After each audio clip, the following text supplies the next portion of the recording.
Hello, class. Welcome to Jesus Mission and Ministry Week 7.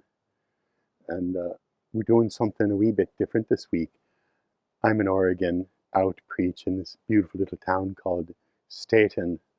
And this week we're going to look at Jesus from an interreligious perspective, because that's sort of my specialty. I study interreligious theology, and I'm outstanding in my field, if I do say so myself.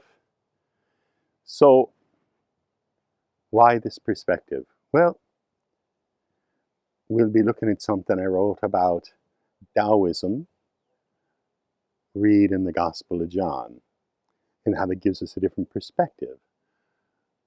But it's not because I believe that Taoism has a better perspective. I'm a Christian after all. But I think Taoism has some good points to make that it behooves us to understand. You see, that's how interreligious dialogue, the way I practice it, works.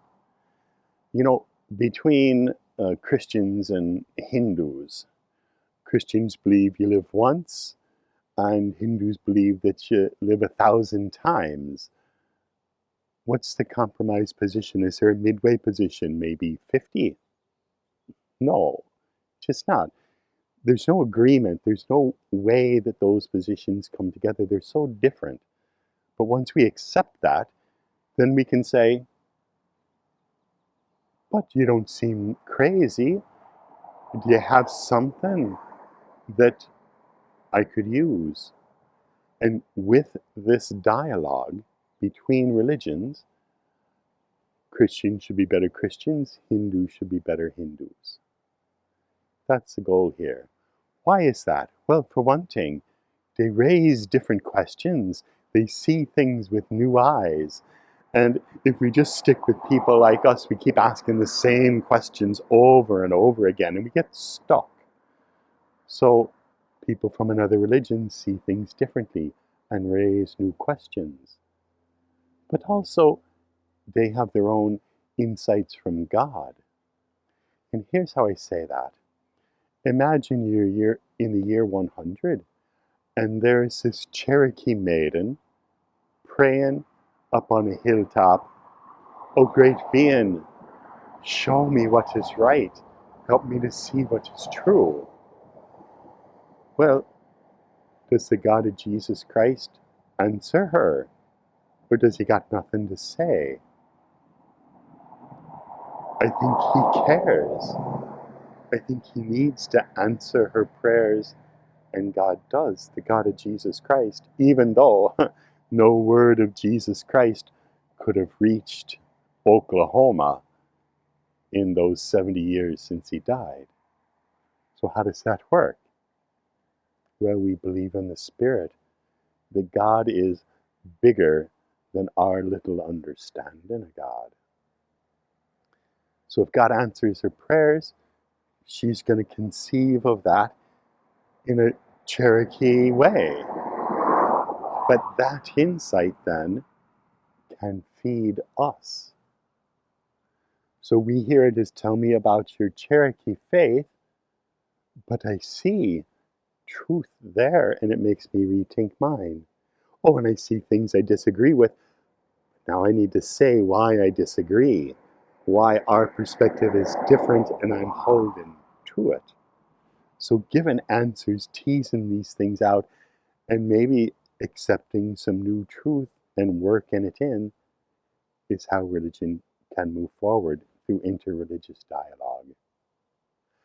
And it's the same way with looking at the perspective now of women. How do they read these stories and stories about them? We've begun to do that with a dialogue between science and religion, each its own realm of understanding, and when you put those together, they ask different questions. Religion looks a little differently.